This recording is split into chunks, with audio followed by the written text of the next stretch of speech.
So I already went ahead and removed the bumper. I still need to raise the car up and put it on jack stands. But today I'm actually going to be removing my killer chiller system. I've had this system on for like 6 months now. I got it installed in August of 2019, so I've had it on for 6 months now.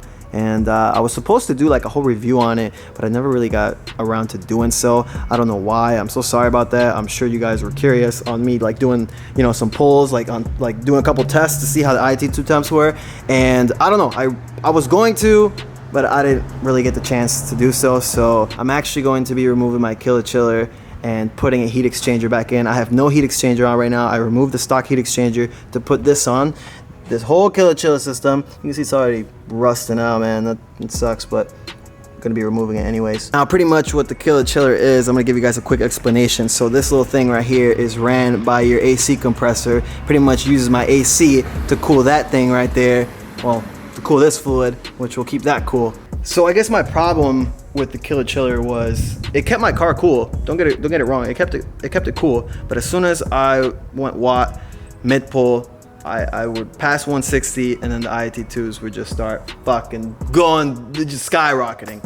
And it wasn't really ideal for me. I mean, I know I can do like 60 to 160, but even before it starts touching 160, like the IT2 temps start passing 150, and it's pretty scary. Like I have to let off, like I can't stay in it because this thing's gonna blow up. So I do gotta say the killer chiller helped me out on daily driving because I put it on in August. I would do a lot of stop and go driving, and I had my N gauge right here telling me my IT2 temps 24/7, and I was doing a lot of stop and go driving, and the car was just getting insanely hot with the stock heat exchanger. So when I got the killer chiller, my IT2 stayed at like 100 to 105 to 110 on like a 90-some degree day. And that was just regular driving, no watt pulls or anything. But as soon as you start doing some watt pulls, as soon as you start like getting into it for a long time, you know, second, third, fourth, even all the way to fifth, the killer chiller is obviously not working and the temps start rising up. So that's why I'm going back to a heat exchanger setup. It took me quite a bit because, I mean, the killer chiller was working fine, like daily driving, you know, normal driving, like the car was cool, everything was fine. But when I went to go to Mexico, get some more footage for you guys, and, you know, really push this car to its limits, it starts to get hot real quick. Killer chiller is not ideal for my application, I guess, so.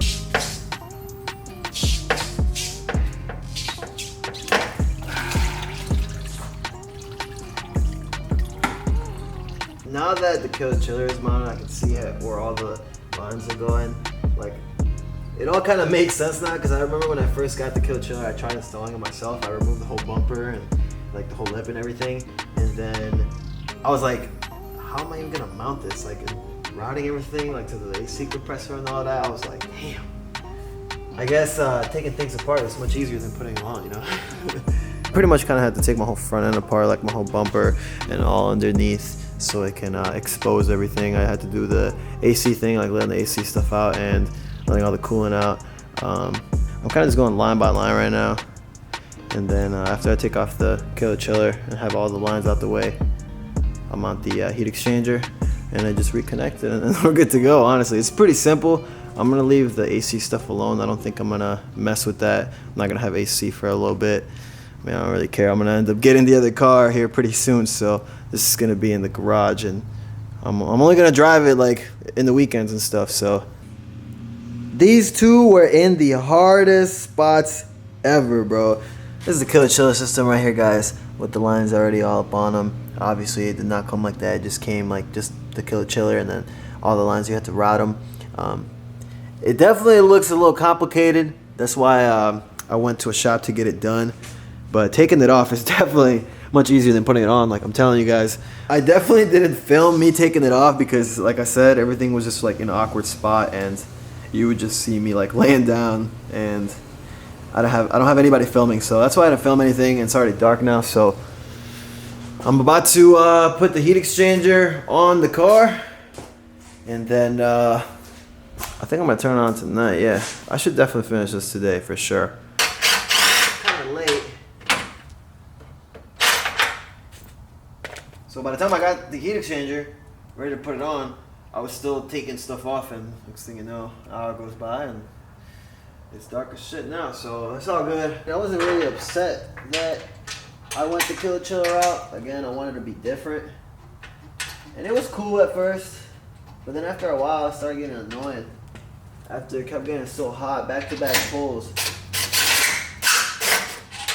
It just, I just didn't really like it, so. But now, ladies and gentlemen, we got a triple bypass heat exchanger. This ain't no stock heat exchanger, boys. Alright, how am I gonna do this? Go from behind here.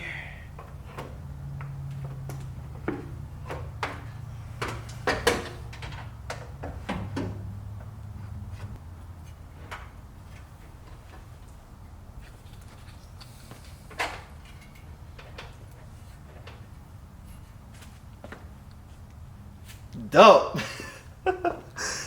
Okay.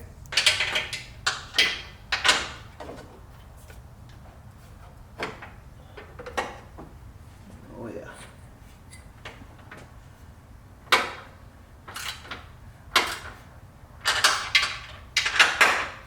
Oh yeah, she on there now.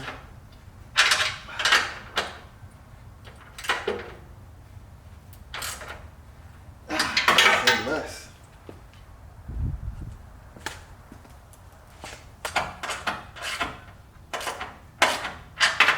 Alright boys, heat exchanger is on both sides, connected, ready to go.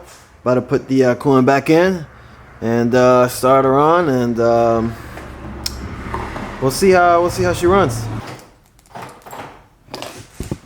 Oh my god, it's gonna be a rough start. It's gonna be a rough start. I had to change my hoodie because the green one was all freaking dirty, so I'm gonna turn it on, make sure there's no leaks or anything, and then I'm gonna put it down on the ground, pull her out. I'm gonna try to do it quick because it's gonna be loud, so. Alright.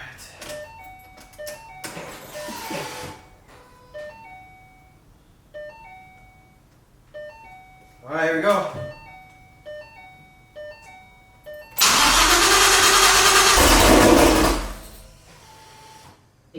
On the next weight.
I definitely need more coolant for sure.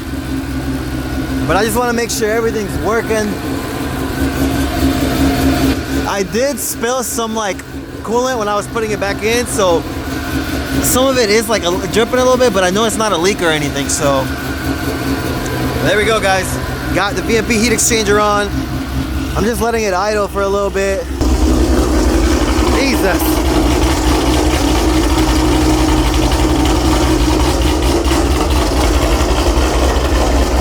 Yeah, tomorrow, I'm not gonna drive it tonight. I'm actually gonna just pull her back in. Tomorrow I'm gonna get some more coolant. And yeah, cause that bitch empty now. This is the supercharger one, that bitch empty now. So now that I put a heat exchanger back in, all the fluid went into the heat exchanger. And I was like, why is this empty? Duh, it made sense because I put the heat exchanger back in, so all of it went down in there, and then needed to get more fluid. So I'm gonna go ahead and fill it back up, turn it on, gotta get all the bubbles out. And then we can rock that no bumper look for today. Woo!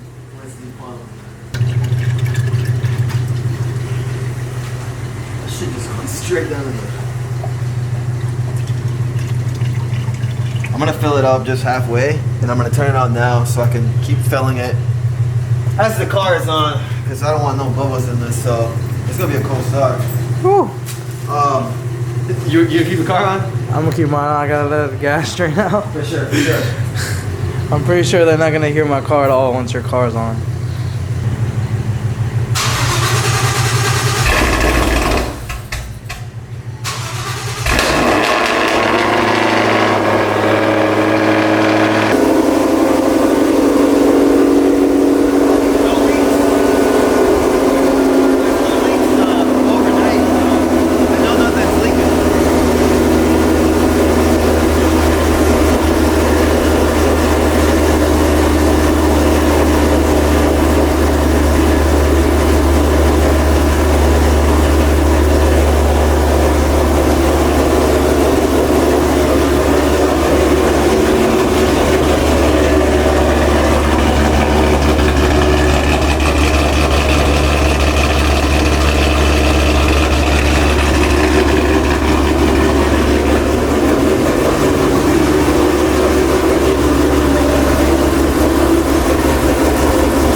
That shit looks nasty. Alright,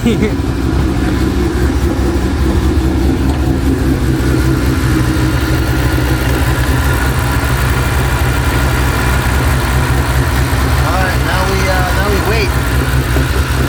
And I gotta make sure this fluid is. It's a good way to check, look. You kick this, you see it bubbling? Yeah. That means my pump is working, so that's good. So I'm gonna let all the bubbles get out. So we're gonna let this idle. Yeah, that's straight handlebars right there, bro. I think over this, appreciate it, bro. It looks different because of the 1314 headlights. Remember, Miranda had the premium HI, the Shelby ones on the 11 and 12s. Miranda can have all this extra stuff. Yeah, yeah.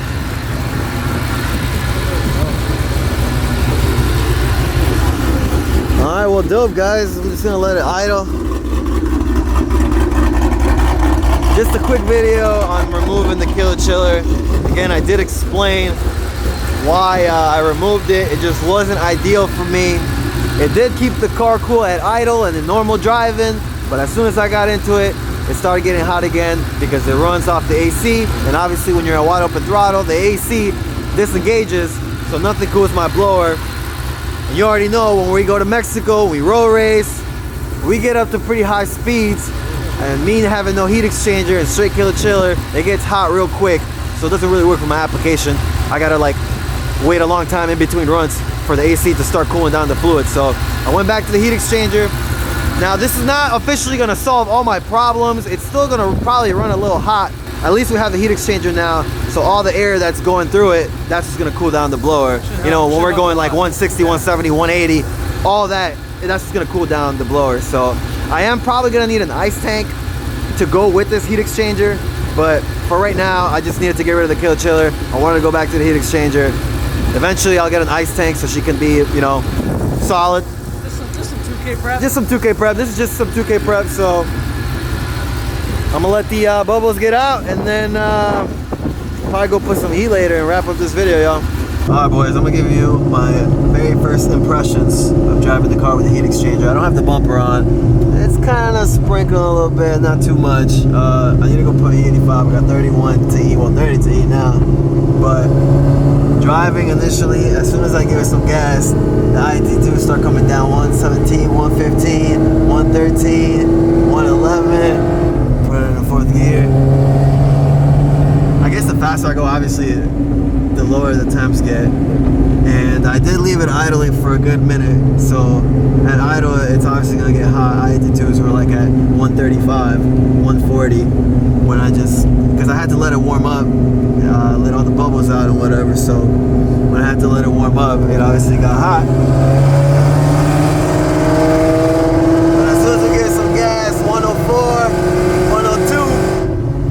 Jet. We straight, G. We straight. We straight. That's what's up, man. Now, my problem is gonna be just at idle. This bitch gonna get hot. But we're about to meet up the Jeep at the gas station because he's over there. What's he doing to his car? What's he doing? He's like, I don't know, man.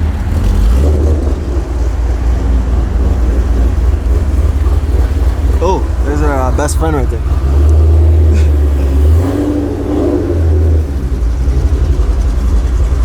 Alright, pulling in, the temps are at 115. That's not bad.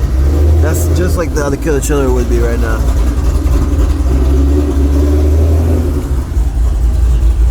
You know, just rocking the no bumper look.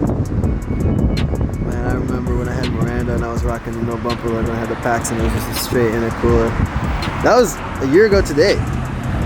Well, not exactly a year ago today, but it was pretty much around this time a year ago. And now we're here with the Shelby. I mean, it's heat exchanger, so a little different, but this thing is completely different than Miranda, so.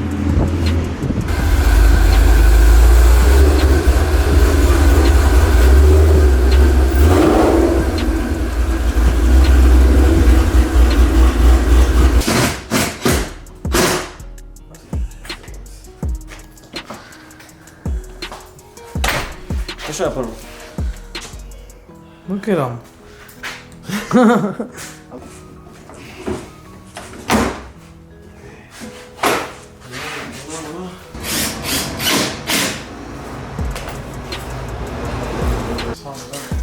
Maybe I should have gotten like Shelby put on right there, but I don't know. I feel like that's too much, don't you think?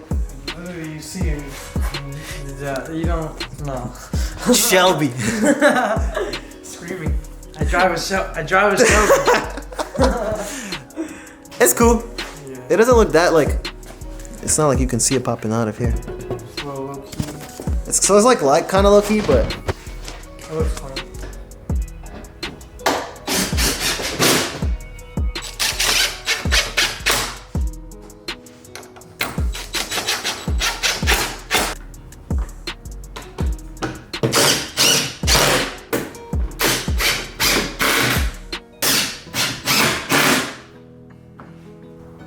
Alright, we got everything back to normal.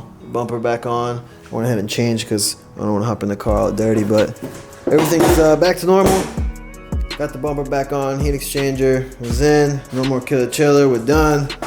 The car looks back to normal now, so I wasn't gonna rock the no bumper look, don't worry. But now that I got the bumper back on, I can go on the highway and pick up a little bit more speed and get up in the RPMs a little bit. I want to see how the heat exchanger does in that situation. Because right now, normal driving is fine. As soon as I give it some gas, the ID2 start dropping down. 113, 109, 108, 106. And then as soon as I start braking, obviously, the temps start getting back up. So 117, 118, 120. And then obviously we start slowing down. I give it more gas. 118, 117, 113, 111, 109, 104, 102 now. I'm going about 50 miles an hour. 3K RPM, fourth gear. A little more gas. ID2 is 100.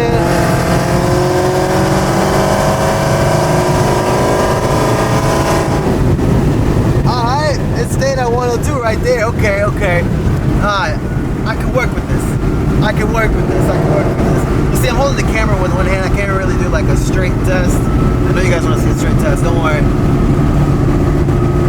I really want to do a pull, guys, so I'm going to just leave the camera right here. This is best I'm going to be able to do it.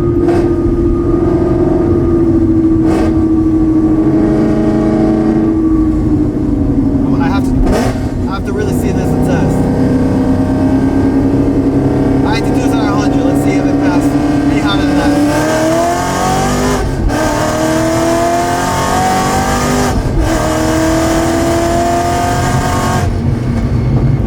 Alright, good shit.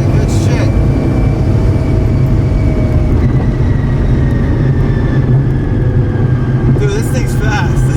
ID2 started off at 100. At the end of that pull, they were at 118. Now they're at 106 after letting it cruise a little bit. So that means I can do another pull. That was shifting right at like 5,500, not even taking it all the way to 6. That second gear was at 4K RPM, so that was my proper roll. So that was like a good scenario of me, you know, running the car. So everything's pretty good. She feels fine. So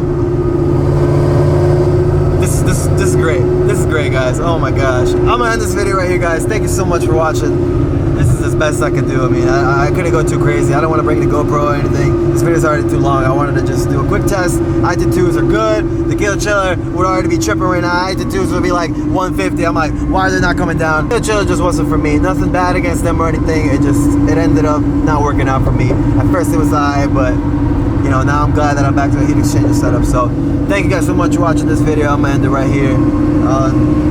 Like, comment, subscribe, do all that good stuff. Watch all the ads. Second car on the way, and I'm gonna catch you on the next video. I'm gonna go to this high horsepower meet, so hopefully I don't get gapped too bad. I'm gonna catch y'all next time. Peace out.